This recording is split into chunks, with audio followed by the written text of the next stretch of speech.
लेकिन परमेश्वर की आत्मा आपको ऐसा हिकमत देगा, ऐसे आशीष देगा ताकि वचनों को समझ सके, क्योंकि सिखाने वाला पवित्र आत्मा है और आपको समझाने वाला पवित्र आत्मा है, स्मरण दिलाने वाला भी पवित्र आत्मा है। हमने ये सीखा था हमारा खुदाबंद यीशु मसीह वापस आएगा। कहाँ पर आएगा? वो इसी धरती में आएगा। भैया धरती में कहाँ आएगा? जैसे कि बहुत सारे सृष्टि है परमेश्वर की, लेकिन इसी धरती में आएगा। यहाँ पर एक बात बताना चाहता हूँ, आपको थोड़ा बहुत जानकारी ये होगा, जो प्रपंच यानी यूनिवर्स, जिसमें यानी हजारों लाखों करोड़ों सितारे हैं और धरती जैसे हजारों लाखों जैसे आसमानी वस्तुएं परमेश्वर ने बना रखा हुआ है।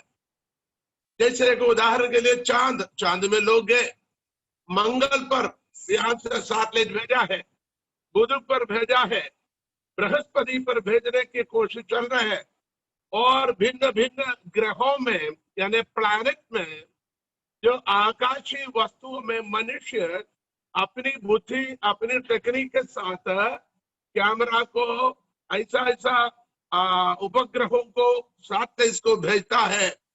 लेकिन एक बात बताना चाहता हूं, इन हजारों लाखों करोड़ों आकाशीय वस्तु होने के बावजूद भी परमेश्वर ने मानव सृष्टि के लिए इसी धरती को चुना है।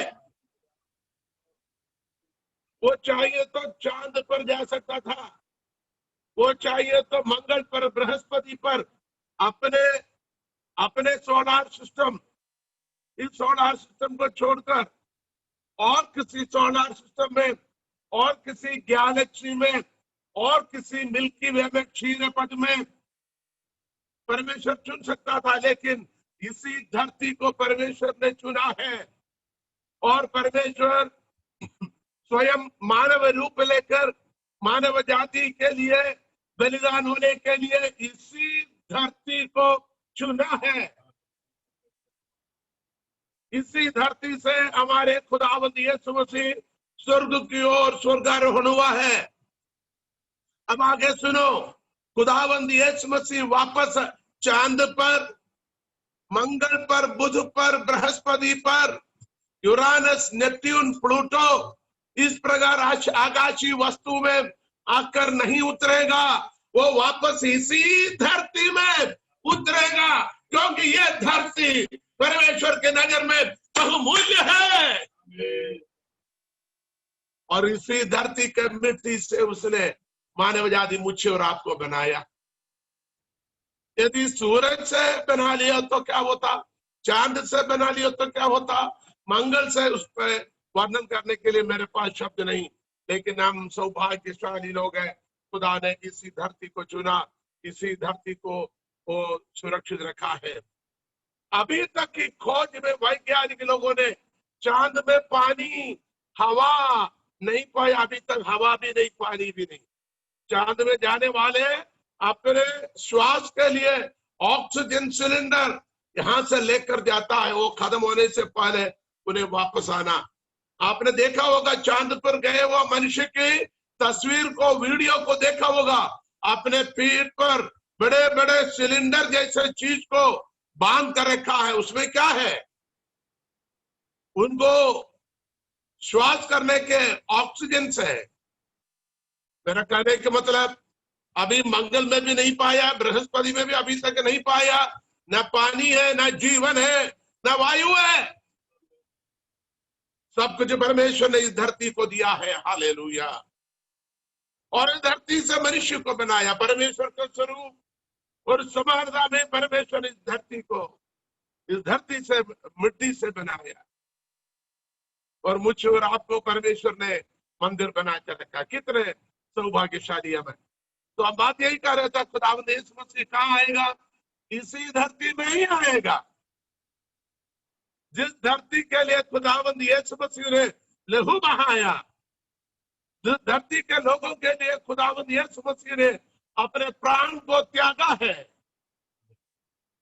जिस मानव जाति के शिफा चंगाई के लिए खुदावंद यीशु मसीह ने कोड़े खाए हैं, जिस धरती पर खुदावंद यीशु मसीह स्वयं मनुष्य के रूप लेकर जन्म लिया, जिस धरती पर 33.5 वर्ष तक जीवित रहे और उसने सुसमाचार की प्रचार किया, रोगियों को चंगा किया, कोढ़ियों को शुद्ध किया, अंधों को आंखें दिया, गूंगों को बोलने दिया, बहरों को सुनने दिया, लेकिन से मारे हुए लोगों को उन्हें उठ खड़ा कर दिया। इतना में नहीं, उन्हें मुर्दों को भी जिंदा किया। हजारों हजारों हजारों अद्भुत चिन्ह को प्रकट कर वो प्रभु है, ईश्वर है, परमेश्वर है करके जिन्होंने स्थापित किया और मानव जाति के उद्धार के लिए कलवरी क्रूस पर बलिदान हुआ। मानव जाति के तमाम पापों से मुक्ति करने के लिए उनके पापों के बोझ को अपने ऊपर ले लिया और श्रापित मृत्यु को उन्हें सह लिया ताकि हमें श्राप से छुड़ा सके, मुक्ति दे सके। स्वयं मृत्यु को सह लिया ताकि हमें मृत्यु से बचाकर हमें नया जीवन दे सके। तो इसी धरती में हमारे खुदावंद यीशु मसीह दोबारा आएगा। कहां पर भैया? धरती के लगभग बीचों बीच। अच्छा, वो कहा? वो मिडिल ईस्ट में।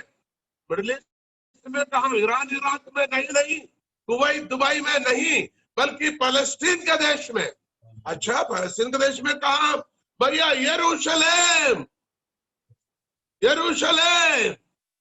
जहां वो पहली बार पैदा हुआ था, जहां उसने खिदमत कर जहां उसने जान दिया है, जहां वो दोबारा जीवित हुआ है, उसी यरूशलेम में,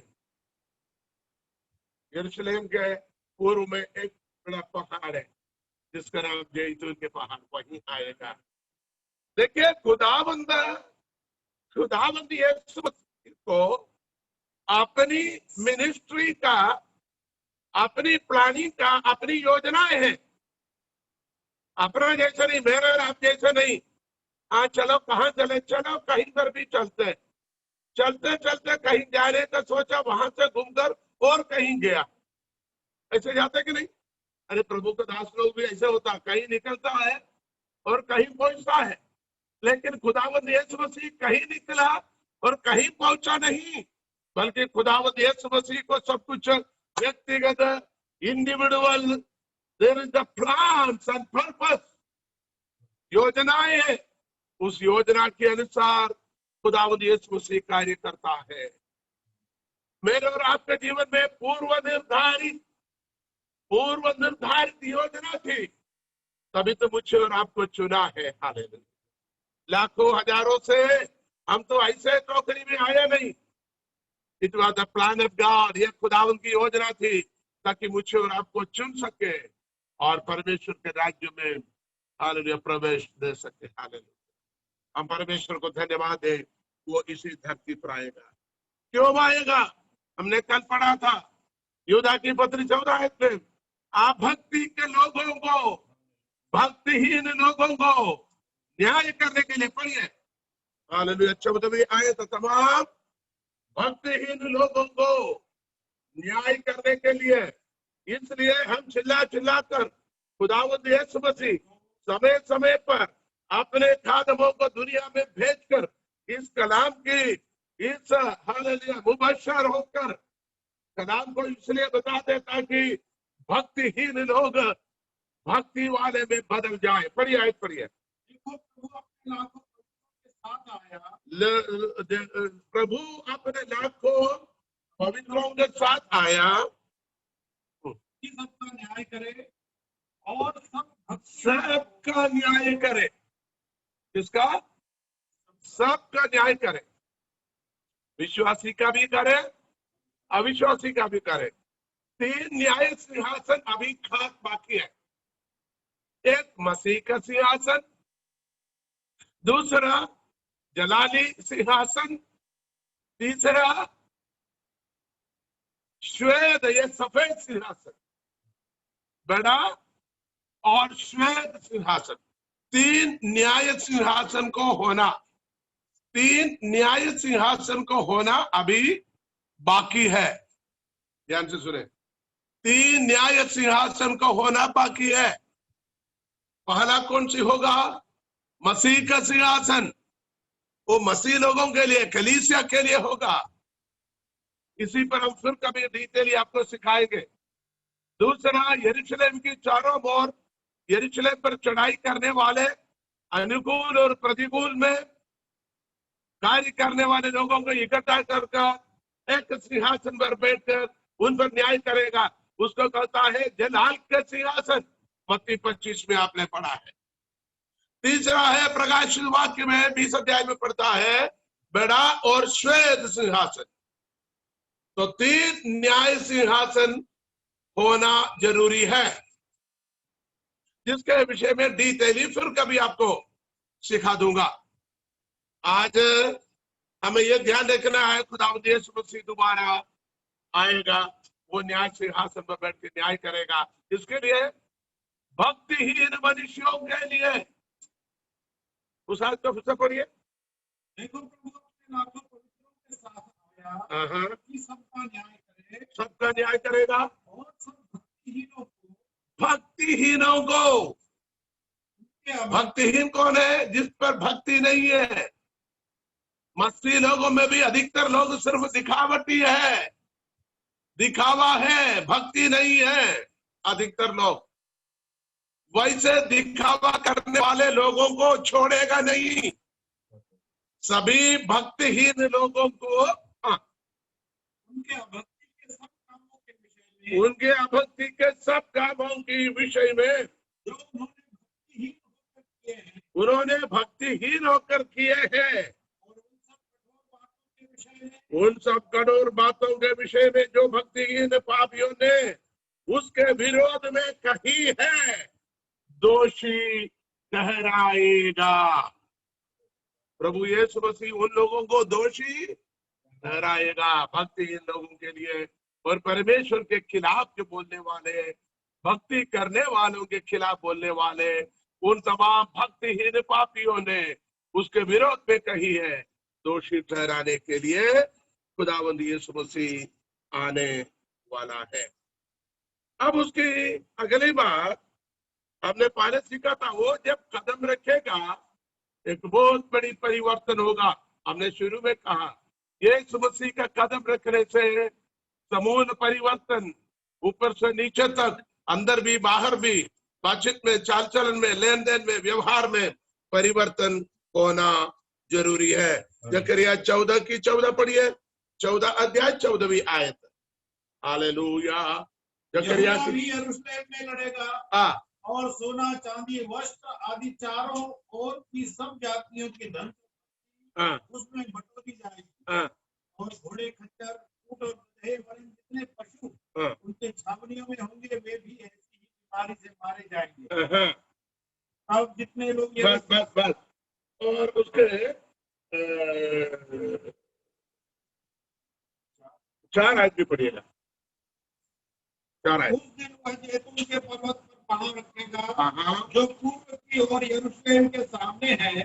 तब जैतून का पर्वत पूर्व से लेकर पश्चिम तक बीचों बीच से फटकर बहुत बड़ा खंड हो जाएगा। तब आधा पर्वत उत्तर की ओर और आधा दक्षिण की ओर हट जाएगा। तब मेरे बनाए हुए उस खंड से होकर भाग जाओगे, क्योंकि वह खंड आसेर तक पहुंचेगा। परंतु तुम ऐसे भागोगे जैसे उस भूकंप के डर से भागे थे जो यहूदा के राजा उज्जिया के दिनों में हुआ था। देखो यहाँ पर इस बातों को हमने 2 दिन पढ़ा है, ये इसलिए इसको पढ़ा रहे ताकि हमारे हृदय में इस बात को बने रहे।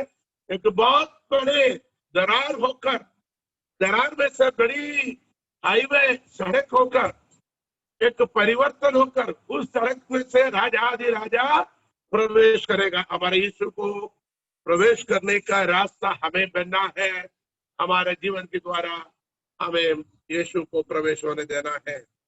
और हमने देखा वो सिंहासन पर बैठेगा। 6 अध्याय 13वीं आयत को एक बार और पढ़ेंगे। जकरिया 6 अध्याय 13वीं आयत में हमने पहले भी पढ़ा है, लेकिन एक बार और हम 13वीं आयत में जाएंगे। वही यहोवा के मंदिर को बनाएगा। यानी 1000 साल बादशाहत में एक मंदिर बनाएगा। 12वें अध्याय में भी लिखा हुआ, और उसने ये कहा, सेनाओं के यहोवा यूं कहता है, उस पुरुष को देख जिसका नाम शाखा है, वह अपने ही स्थान में उगकर यहोवा के मंदिर को बनाएगा। 13वें वही यहोवा के मंदिर को बनाएगा और महिमा पाएगा, और उसने सिंहासन पर विराजमान होकर प्रभुता करेंगे। किसी मनुष्य के बारे में नहीं, बल्कि कौन है? मनुष्य रूप में जन्म लिया हुआ खुदावंद यीशु मसीह के बारे में कहता है। वो सिंहासन पर विराजमान होकर प्रभुता करेगा, और उसके सिंहासन के पास एक याजक भी रहेगा, और दोनों के बीच मेल की सम्मति होगी। यहाँ पर हम इस बात को देखते हैं, ठीक है ना। इसके बाद हमने वो पहली आयत में पढ़ा था, एक राजकुमार क्या करेगा। कौन सी पहली आयत है? 32 की पहली आयत में हमने पढ़ा था, एक राजकुमार क्या करेगा? हालेलुया, सिधाई से न्याय करेगा। हालेलुया। ऐसे 32 के पहली आयत में देखो, एक राजा धर्म से राज्य करेगा, राजकुमार न्याय से हुकूमत करे, मंदिर बनेगा और सिंहासन देखेगा। हालेलुया। और वहां सिंहासन पर बैठकर वो न्याय करेगा। हालेलुया। इतना भी नहीं, आगे क्या करेगा हमने पढ़ा है। देखिए प्रकाशित वाक्य 20 का 2 आयत पढ़िए। 20 का 2, 20 अध्याय 2 आयत। हालेलुया। अर्थात पुराने सांप को, जो इब्लिस और शैतान है, जो इब्लिस और शैतान है, पकड़ के 1000 वर्ष के लिए बांध दिया। पकड़कर 1000 वर्ष के लिए बांधेगा। 12 अध्याय 9 आयत पढ़िएगा, 12 के 9।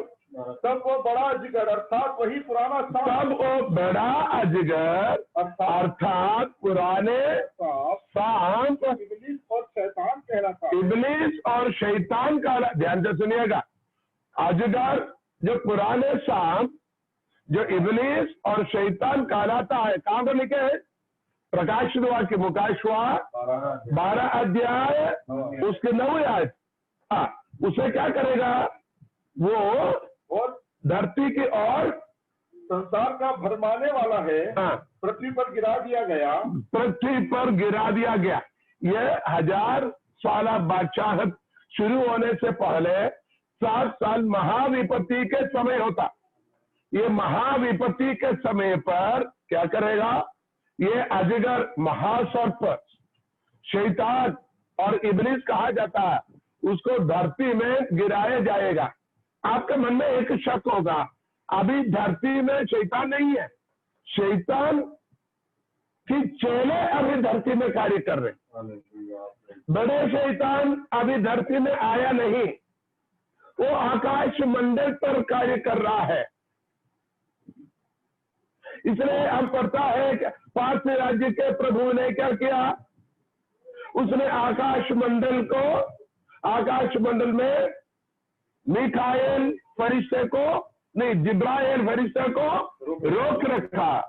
उसके हाथ से उसे छुड़ाने के लिए फिर मिखाएल को भेजा। इसका मतलब शैतान की जो बड़ी सेना है, ध्यान से सुनो, बड़ी सेना है, कहां पर है? आकाश मंडल में है। इसलिए थिस्सलुनीकि में कहता है, आप यहां पर आपको कंफ्यूजन नहीं होना, क्योंकि बात आ गया तो मैं बताता हूं। कहता है रोकने वाला रास्ते से हटना जरूरी है, रोकने वाला। इसका मतलब एक क्या करता है? हमारे उद्धार को रोकता है। पहले भी मैंने पढ़कर आपको सिखाया था। हालेलुया। हमारे उद्धार को रोकने वाले जो हमने कहां पढ़ा? हमने एफएससी 6 अध्याय 13 आयत से पढ़ा था। प्रधानों, अधिकारियों, ये अंधकार के हाकिमों और उन दुष्टता के समस्त सेना है जो आकाश मंडल में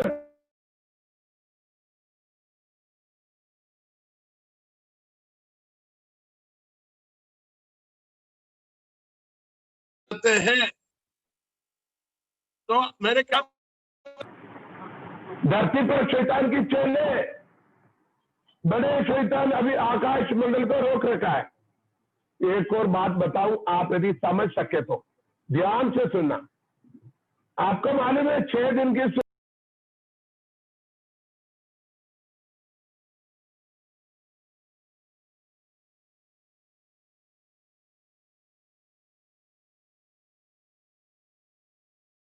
ध्यान से सुनना, अभी मैं क्या बोल रहा हूं। एक दिन को छोड़कर बाकी 5 दिन की सृष्टि परमेश्वर ने देखा कि अच्छा है। परमेश्वर ने देखा कि अच्छा है। कितने लोगों को समझ आ रहे हैं? परमेश्वर की 6 दिन के सृष्टि में एक दिन के सृष्टि को छोड़कर बाकी 5 दिन के सृष्टि को आप पढ़कर देखना। परमेश्वर ने देखा कि अच्छा है। सांझ हुई, भोर हुआ।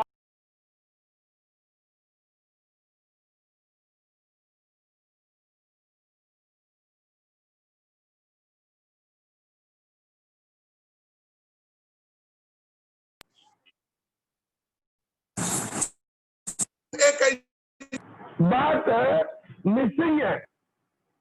ध्यान से सुनो। पहला दिन, तीसरा दिन, पहला दिन, तीसरा दिन, चौथा दिन, 5वां दिन, 6वां दिन परमेश्वर ने कहा कि अच्छा है। लेकिन दूसरा दिन के सृष्टि में परमेश्वर ने अच्छा नहीं कहा। फिर से बताता हूं। पहला दिन खुदा ने कहा कि अच्छा है। आपको शक लग रहा है, भजन सीखने वालों के लिए आयत बताता हूं, आप पढ़कर देखना। आप पहले अध्याय की 4थी आयत पढ़िए। और परमेश्वर ने उजियाले को देखा कि अच्छा है। उजियाले को देखा कि अच्छा है। बस पहला दिन। दूसरा दिन के बारे में आप पढ़कर देखें। फिर परमेश्वर ने कहा जल के बीच एक ऐसा अंतर हो कि जल 2 भाग हो जाए। तब परमेश्वर ने एक अंतर बनाकर उसके नीचे के जल और उसके ऊपर के जल को अलग अलग किया, और वैसा ही हो गया। और परमेश्वर ने उस अंतर को आकाश कहा तथा सांझ हुई, फिर भोर हुआ। इस प्रकार दूसरा दिन हो गया। दूसरा दिन में अच्छा नहीं है, लेकिन तीसरा दिन में देखो उसकी 12वीं आयत। इस प्रकार पृथ्वी से हरी घास और छोटे छोटे पेड़ जिनमें अपनी अपनी जाति के अनुसार बीज होता है, और फलदायी वृक्ष जिनके बीज एक एक की जाति के अनुसार उन्हीं में होते हैं, उगे। और परमेश्वर ने देखा कि अच्छा है। देखो तीसरा दिन परमेश्वर ने देखा कि अच्छा है। चौथा दिन उसके 18वीं आयत पढ़ी है। तथा दिन और रात पर प्रभुता करें और उजियाले को अंधियारे से अलग करें। और परमेश्वर ने देखा कि अच्छा है। देखा 5वें दिन का देखिए उसकी 21 आयत। इसलिए परमेश्वर ने जाति जाति के बड़े बड़े जल जंतुओं की और उन सब जीवित प्राणियों की भी सृष्टि की जो चलते फिरते हैं, जिनसे जल बहुत ही भर गया। और एक एक जाति के उड़ने वाले पक्षियों की भी सृष्टि की। और परमेश्वर ने देखा कि अच्छा है। अच्छा है। और आप देखिए यहाँ पर 6वें दिन के लिए 25वीं आयत। इस प्रकार परमेश्वर ने पृथ्वी के जाति जाति के वन पशुओं को और जाति जाति के घरेलू पशुओं को और जाति जाति के भूमि पर सब रेंगने वाले जंतुओं को बनाया। और परमेश्वर ने देखा कि अच्छा है। देखिए 6 दिन के सृष्टि में 5 दिन परमेश्वर ने कहा अच्छा है। तो दूसरा दिन अच्छा, क्या प्रिंटिंग मिस्टेक है, या मिस हो गया, या छूट गया? परमेश्वर के आत्मा से लिखा है, परमेश्वर के कार्य के बारे में लिखा है, इसी में कोई चीज गलती नहीं होता। परमेश्वर के वचन की पवित्रताई उसी में गलत नहीं है। फिर आप पूछेंगे क्यों? ध्यान से सुने। अब मैं उस शैतान के साथ मिलाता हूं, ध्यान से रखना। आपको मालूम है इस धरती पर मनुष्य को बनाने से पहले कौन थे? स्वर्गदूत थे। स्वर्गदूत धरती पर रहता था और आसमान में उनके ड्यूटी थे। उसी में लूसीफर और उनके ग्रुप परमेश्वर से बलवा करने से, घमंड करने से, परमेश्वर का तुल्य होने के लिए अपने सिंहासन, परमेश्वर के सिंहासन के ऊपर रखने की कोशिश किया, तो परमेश्वर ने उन्हें गिरा दिया, ड्यूटी से उन्हें निकाल दिया। ड्यूटी से निकालकर श्रापित होकर धरती पर वापस आने से धरती भी श्रापित हुआ। कितने लोगों को समझ आ गया है? ये धरती श्रापित हो गए थे। वो श्रापित होकर बहुत बड़ा एक प्रलय से धरती डूब गया, प्रलय के अंदर डूब गया धरती। पहली, दूसरी, तीसरी आयत में क्या पढ़ता है? आदि में परमेश्वर ने आकाश और धरती की रचना की। धरती सुनसान और बेडौल थी और गहराई में अंधेरा था और परमेश्वर की आत्मा पानी के ऊपर मंडराता था। इसका मतलब धरती कहाँ है? धरती गहराई में, अंधकार में डूबी है, गहराई में है, पानी में है।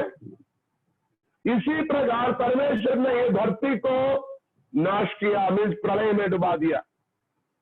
उन प्रलय से पहले दिन परमेश्वर ने क्या किया? रोशनी होने दो, प्रकाश, उजाला। उजियाला हो गया, देखा कि अच्छा है। उजियाले को अंधियारे से अलग किया, अच्छा है, देखा। कहा पहला दिन। दूसरा दिन पानी और पानी के बीच में अंदर बनाया। ध्यान से सुनो, दूसरा दिन पानी और पानी के बीच में अंदर बनाया। उस अंदर को क्या नाम रखा? आकाश नाम रखा। कौन सी आकाश? ये जो वितान जो रेखा है। अब ध्यान से सुनो, मैं क्या बोलने वाला हूं।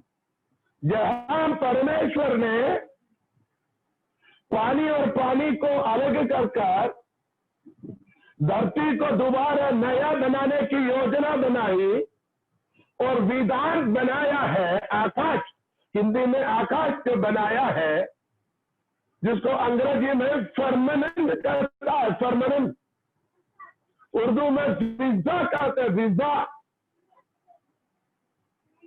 आकाश नहीं, आसमान नहीं, फिजा, जो धरती और स्वर्ग के बीच में जो अंतरिक्ष, उस अंतरिक्ष को बनाया। अब आगे सुनो, ये गिराया गया शैतान और उसका सेना इस फिजा को कब्जा किया। किसको समझ आ गया? आप गहराई से सीखना। यह फिजा को, यह वितान को, इस आकाश को कब्जा किया। पूछो क्यों कब्जा किया? कब्जा इसलिए किया, शैतान को मालूम पड़ा जिस आसमान से हमको गिरा दिया, जिस धरती में हम थे, धरती को भी नाश किया। अब ये धरती दोबारा नया बनाकर इस धरती में हमारे स्थान पर हमसे भी अनमोल, हमसे भी कीमती, परमेश्वर का तुल्य मानव जाति को परमेश्वर बनाने वाले हैं और उस मनुष्य को परमेश्वर स्वर्ग में लेकर जाएगा। तो उसने फिजा पर इसलिए अपने कब्जे जमाया ताकि उस मनुष्य को परमेश्वर के पास स्वर्ग राज्य में जाने न देना। इस पर गहराई से मैं आपको फिर कभी सिखाऊंगा। उदाहरण के लिए हमारे वचन सुनने वाले, हमारी बहन पाकिस्तान नेशनलिटी है हमारी बहन, इसलिए मैं उस बात बोलने में मुझे बहुत अच्छा लगता है। इंडिया और पाकिस्तान जो आज है, पहले एक ही थे, भारत इंडिया एक ही थे, लेकिन बीच में उसकी बंटवारा हुई, पाकिस्तान और इंडिया 1947, है ना, उसको बंटवारा हुई। तो सर्वप्रथम क्या मालूम है? सीमा बताए, यहां से वहां तक, यहां से यहां तक, इसकी बीच का लाइन होगा। आप ध्यान से सुने, इंडिया पाकिस्तान की बंटवारा जैसे हुआ समझौते के साथ हुआ, युद्ध के साथ नहीं था। तो सीमा को निर्णय किया, कहां से कहां तक सीमा को निर्णय किया है।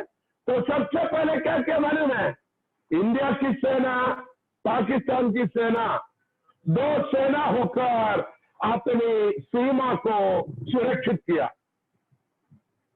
फिर उनको एक अल्टीमेट टाइम दिया, जिसको उधर जाना इधर आना, उतना दिन के अंदर उधर जाने वाला जाइए, इधर आने वाला आइए, इंडिया में आने वाला इंडिया में आइए, पाकिस्तान जाने वाला पाकिस्तान जाए, टाइम लाइन दिया था।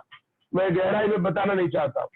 तो मैं बताऊं, जब किसी देश की सीमा तय करेगा, सीमा में दीवार थोड़ी बनाया जाता है, बल्कि अपनी सेना को, हेलो बोलिए, खड़ा करेगा। तो परमेश्वर ने जैसे ही आसमान यानी ये फिजा जो बनाया, पानी और पानी के बीच में बनाया, शैतान ने क्या कर दिया, अपनी सेना को इस आकाश मंडल पर खड़ा किया है। इसलिए एफेसियों में लिखा हुआ है, उन दुष्टता की आत्मिक फौज जो आसमान में आकाश मंडल में रहता है। कितने लोगों को समझ आ गए? वो दुष्टता की आत्मिक सेना में से अलग अलग जगहों पर अलग अलग लीडर्स होता है। उसी में से एक है पारसी राज्य के प्रभु, जिन्होंने जिब्राइल को रोका था। मेरे बहनों, मेरे भाइयों, परमेश्वर के वचन यदि सही है तो मैं कहता हूं, आपके गांव के आकाश मंडल पर कार्य करने वाले दुष्ट आत्मा के सेना है। आपके गांव पर अधिकार रखने वाला, जैसे सरपंच, जैसे पार्षद, जैसे विधायक, जैसे मंत्री, जैसे कलेक्टर, जैसे बीडीओ, जैसे एसडीएम, जैसे अधिकारी लोग प्रत्येक इलाके के लिए, जिलाओं के लिए, पंचायत के लिए, ब्लॉक तहसील के लिए है, वैसे अंधकार की सेना भी इसी तरीके धरती में है।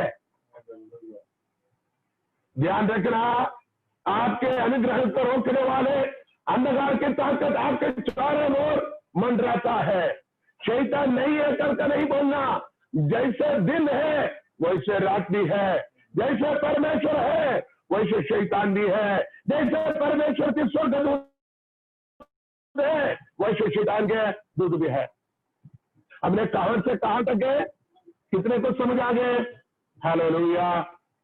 ध्यान से सुनिएगा, आकाश मंडल पर दुष्टता की सेना है।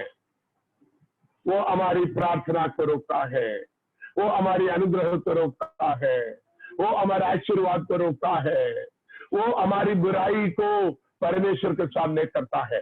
अब हम वापस आएंगे प्रकाशित वाक्य में 12 अध्याय में जो आयत पढ़ा था, क्योंकि मैंने उसको थोड़ा सा रोशनी डालने के लिए मैंने वहां तक लेके उत्पत्ति में, ताकि आकाश मंडल में क्या है उसको बताने के लिए। अब थिस्सलुनीकि में हम ये पढ़ता है, हमें रोकने वाला है, वो रास्ते से हटना होगा। हमारे उद्धार को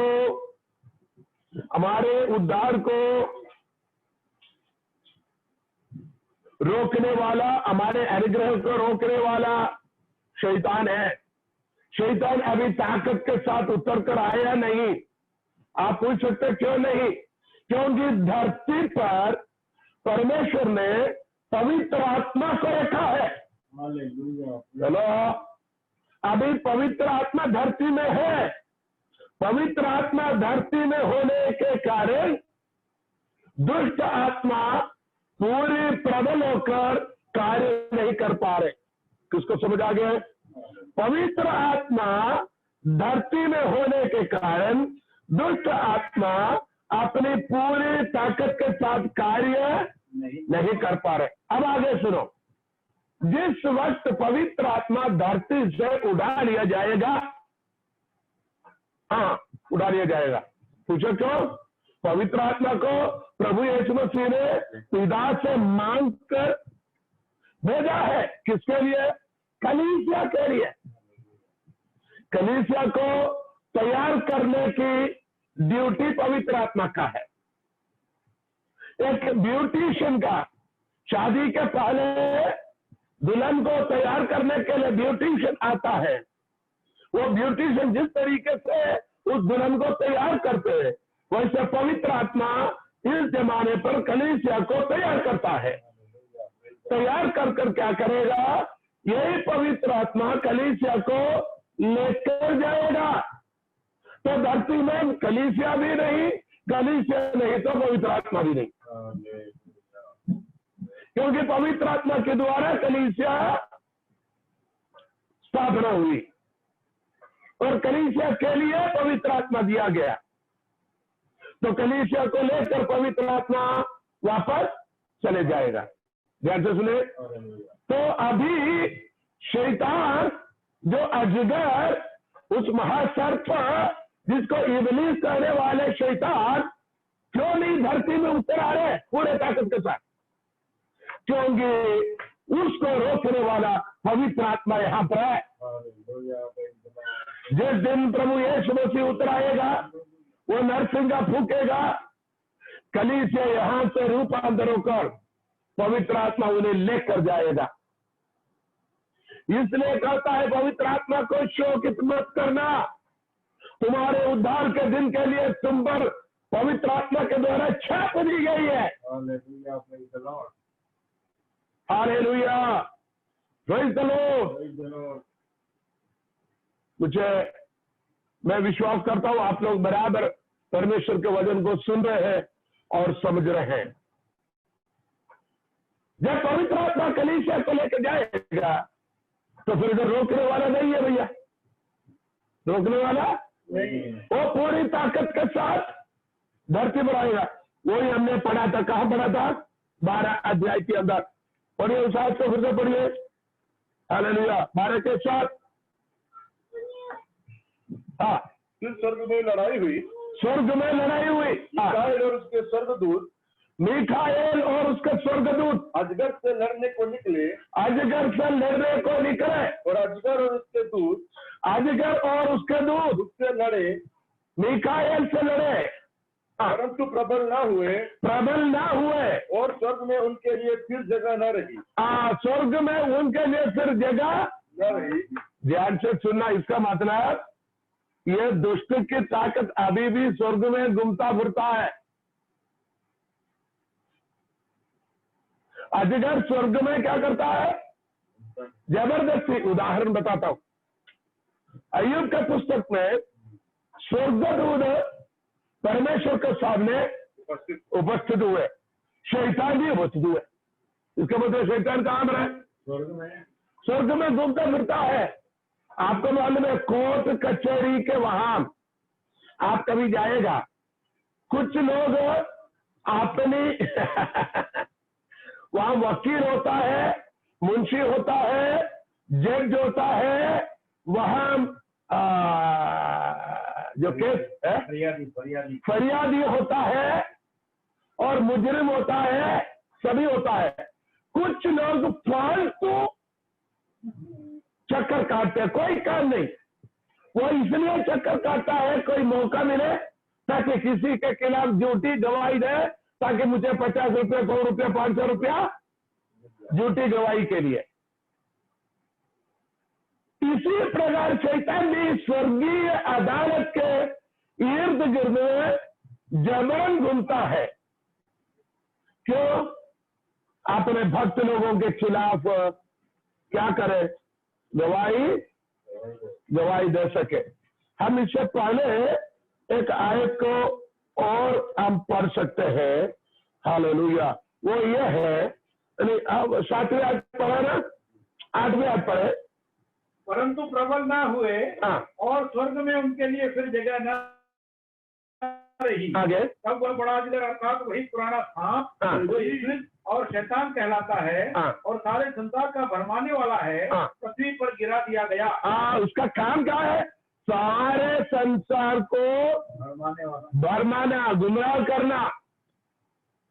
अपनी जादूगिरी, अपनी चाल में लोगों को कब्जा करना और उसके दूत के साथ गिरा दिया गया। यहां पर कहां पर मीकाएल के साथ जो लड़ाई होगा, यहां पर वो जीत नहीं पाएगा। अब सवाल है, ये लड़ाई काय के लिए? ध्यान से सुनना। लड़ाई कलीसिया को लेकर पवित्र आत्मा स्वर्ग की ओर जाएगा, तो स्वर्ग की ओर कलीसिया अर्थात मुझे और आपको खुदावंद यीशु मसीह की दुल्हनिया को लेकर जाने से शैतान को मेन काम वही है, ताकि हमें प्रभु के पास नहीं पहुंचाना, किसी भी चाल में हमें फंसा कर गिराना। ध्यान से सुनिए। तो उसके लिए रोकेगा तो पहला तेसलोनी 4:16 में हमने क्या पढ़ा? परमेश्वर आप ही स्वर्ग से बड़ी ललकार, पढ़िए पहले के 4:16, क्योंकि प्रभु आप ही स्वर्ग से उतरेगा, प्रभु आप ही स्वर्ग से उतरेगा, उस समय ललकार और प्रधान दूत का शब्द, उस समय ललकार और प्रधान दूत की शब्द सुनाई देगा। प्रधान दूत कौन है? प्रधान दूत है प्रभु आप ही खुद उतरेगा, प्रभु यीशु मसीह स्वयं उतरेगा। साथ में कौन है? प्रधान दूत। कौन है प्रधान दूत? मीकाएल। काय के लिए आएगा? लड़ने के लिए। किसके साथ है? हमारे स्वर्गारोहण को, हमें स्वर्ग में उठा लिया जाना, रैप्चर को रोकने के लिए दुनिया की उत्पत्ति से खड़े हुआ। किसको? इसको गहराई समझ में आ रहे हैं। दुनिया की उत्पत्ति से वो वहां खड़ा है, वो ताक देख रहे, कब कलीसिया उठेगा, इनको उठने नहीं दूंगा, मैं इनके सामने लालच चाहूंगा, इनको धोखा दूंगा। देखिए एदन में क्या किया? एदन में आदम हव्वा को मोटा करने की कोशिश करेंगे। हव्वा थोड़ा कमजोर थी, उसकी गाल सुकड़ी थी, इसलिए पड़ोस वाला अंकल ने बोला, बहन आप कैसी हो? आपका थोड़ा कमजोर लग रहे हैं, अब खाने पीने नहीं कर रहे, कोई टेंशन है क्या? आपका चेहरा उदास लग रहा है, पहले जैसे नहीं है। इतने बहन की कलेजा तो मक्खन की जैसे पिघली गए। ध्यान देख रहे ना, ये शैतान की चाल है। किसी बेटी को देकर, किसी बहन को देकर, किसी ने hi, good evening, good morning, Facebook में हो, व्हाट्सएप में हो, इंस्टाग्राम में हो, मैसेंजर में हो, या चलते फिरते घूमने फिरने में यदि किसी ने hi hello, you are looking so gloomy, hello, तुम्हारा चेहरा थोड़ा उदास है, तो कमजोर लग रहे, क्या बात है, लड़ी हो गए क्या पति से? आपके हस्बैंड ढंग से बात नहीं करते, उसका सब गुस्सा हो गई क्या? इतने में हमारे बहन लोग टूट पड़ेंगे। तो क्या बताऊं, वो थोड़ा कठोर आती है, वो मेरे सिर्फ ऐसा है, मेरे सासू माँ ऐसे है, मेरे बहू ऐसे है, मेरे ननंद ऐसे है, मेरे जेठानी ऐसे है, मेरे जीरानी ऐसे है, मेरे ढिमकाना ऐसा है। इतने में यहाँ कलेजा मक्खन की तरह। क्या हो गया? शैतान को कलेजा मक्खन बन गया तो अंदर घुस गया। ये चाल रखने का आदम हवा को मोटा करने के लिए नहीं आया, तुम कमजोर है खा लो, तेरे को खुदा जैसे बनाऊंगा, ये चाल था तक उसको गिरा, ये खत्म करे। अभी भी शैतान यही चाल को इस्तेमाल करता है पारिवारिक जीवनों में, बहन बेटी बच्चों के साथ, भाइयों के साथ। पत्नी ढंग से बात नहीं करता तो किसी बहन ने हाय हेलो बोला तो इधर भाई साहब बिल्कुल पिलपिले हो गए। मेरे बीवी भले मुझसे hi hello good evening good morning नहीं बोलता, लेकिन कोई तो बोल रहा है। यही तो गड़बड़ियां शुरू होते हैं। हाँ, यहां पर उस शैतान को गिरा दिया गया जो कलीसिया के रैप्चर का उत्प्रापन को, स्वर्ग में उठा लिया जाने को रोकने वाले शैतान को रोक दिया और उसके साथ प्रधान दूत मीकाएल लड़ा है। आपको समझ में आए होंगे। अब वो मीकाएल लड़ने से ये जय नहीं पाया, बल्कि उसको क्या किया, गिरा दिया गया। कहा धरती में, क्योंकि अब धरती में कलीसिया नहीं, खुदावंद यीशु मसीह का दुल्हन नहीं, उसको सुरक्षा देने वाले पवित्र आत्मा नहीं, और पूरी धरती शैतान की अधीनता में हो गया। कितने साल? 7 साल। Hallelujah, hallelujah. अच्छा, अब उसकी 11वीं आयत पढ़िए, 10वीं आयत पढ़िए, 10 और 11, 12 अध्याय की 10 और 11 भी पढ़िए। हालेलुया। प्रकाशित वाक्य 12 अध्याय 10 और 11। फिर मैंने स्वर्ग से यह बड़ा शब्द आते हुए सुना, अब हमारे परमेश्वर का उद्धार, अब हमारे परमेश्वर का उद्धार और सामर्थ्य और सामर्थ्य और राज्य और उसके मसीह का अधिकार और मसीह का अधिकार प्रकट हुआ है। अभी तक परमेश्वर का उद्धार, सामर्थ्य, राज्य और मसीह के अधिकार के प्रचार हो रहे हैं। हम विश्वास करते हैं, हमने उसको प्राप्ति किया है, लेकिन प्रकट नहीं हुआ। इसलिए मसीह लोगों पर भी विपत्ति, बीमारी, दुख, संकट, तकलीफ, क्लेश इसलिए होता है क्योंकि पूरी तरीके से प्रकट नहीं हुआ। लेकिन अब प्रकट हुआ, क्योंकि खुदा ने कलीसिया को अपने पास बुला लिया, सब कुछ प्रकट हुआ। और क्या किया? नीचे पढ़िए।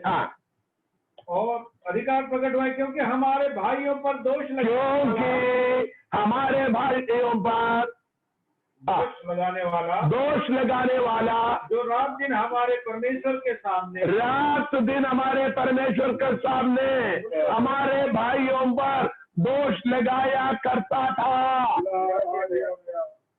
शैतान की काम देखो भैया, कोर्ट कचहरी में टाइम होता है, छुट्टी होता है, निश्चित दिन और तारीख होता है। ये क्या करता मालूम है? ये नहीं समझना, शैतान आपके बारे में कुछ नहीं जानता करके, शैतान छुप करके नहीं जानना, क्योंकि शैतान दिन रात स्वर्ग में पिता के सामने मेरे और आपके खिलाफ दोष लगाया करता है दिन रात, दिन रात। यह सुन सुनकर पिता भी परेशान होता है, पुत्र भी परेशान होता है। उसको वहां से गिरा दिया गया। कितने लोगों को समझ आ गया? उसको वहां से गिरा दिया गया। हालेलुया, हालेलुया बोले। उसको वहां से गिरा दिया गया। वो अभी पूरी ताकत के साथ कहां उतर आया? धरती में उतर आया है, धरती में उतर आया है। 13 वो तो हमने पहले भी पढ़ा था, हम बाद में उसके बारे में फिर कभी सीखेंगे। वो धरती में उतर कर क्या करेगा? धरती में विनाश करने वाला है, धरती में विनाश करेगा। कलीसिया के उल्प्रावण, कलीसिया, हम कलीसिया है, सीने में हाथ रखकर आज रात को प्रभु से धन्यवाद देना। प्रभु तूने मुझे बचाया है, तूने मुझे नया जीवन दिया है, स्वर्गदूतों को भेजा है मेरे लिए, पवित्र आत्मा दिया है ताकि शैतान की चाल मुझ पर ना लगे। पवित्र आत्मा ने मुझे कवच के रूप में मोहर लगाकर सुरक्षा प्रदान करता है। हालेलुया। और एक दिन प्रधान दूत उसको मार गिराएगा, उसके दूतों को, उस अजगर को, उस बड़ा सांप को, जो इबलीस, जो शैतान कहला जाता है, उसको गिराएगा धरती में। तब वो धरती को 7 साल के अंदर विनाश करके तहस नहस करेगा। आखिरी में यहूदियों के खिलाफ दुनिया के लोगों को इकट्ठा करके एक विश्व युद्ध के लिए ललकारेगा, जिसके बारे में हम इन दिनों में सीख रहे। उसके अंत में खुदावंद यीशु मसीह उतराएगा। हालेलुया, बोलो प्रभु यीशु मसीह के। कितने लोगों को समझ आ गए? हाथ रखकर प्रभु की महिमा करें। सोने वाले स्क्रीन बंद कर सोने वाले, बैठने वाले सब स्क्रीन को ऑन करें अपने अनुग्रहित चेहरे को दिखा दे, ताकि परमेश्वर भी देखे और हम भी देखे। आप हमको चिपकाना प्रभु से भी चिपकाना है, हमको चिपकाना प्रभु से चिपकाया तो और कोई देखता है शैतान देखेगा, इसलिए अपने चेहरा प्रकट करे और अब प्रार्थना में चले। खुदावंद यीशु मसीह धन्यवाद देते तेरे पवित्र वचनों के लिए। हम कोशिश कर रहे प्रभु जी आपके वचनों को, ये महासमुद्र की कुछ बूंदों को हम ग्रहण कर सको। इस महासमुद्र को हम पीकर खत्म नहीं कर सके, इसको जानना बड़ी मुश्किल है प्रभु, लेकिन आपकी आत्मा के सहायता से, मदद से, पाकरू की कुवत और मदद से अब थोड़ा थोड़ा बूंदों को हम ग्रहण करना चाहते हैं। धन्यवाद तो शुक्रगुजारी करते खुदा बाप, हमें दिया हुआ बहुमूल्य समय के लिए प्रत्येक को आशीष कीजिए। हर एक बहन भाई को तो आशीष अनुग्रह कर, अपने वजनों में मामूर कर। कल हम इसके बाकी और सीखेंगे और तुझ में आगे बढ़ पाए। प्रार्थना सुना जाने के लिए धन्यवाद। खुदावंद यीशु नासरी के नाम से हम प्रार्थना करते हैं। Thank you for your time. धन्यवाद। परमेश्वर आप सबको आशीष प्रदान करे। हालेलुया।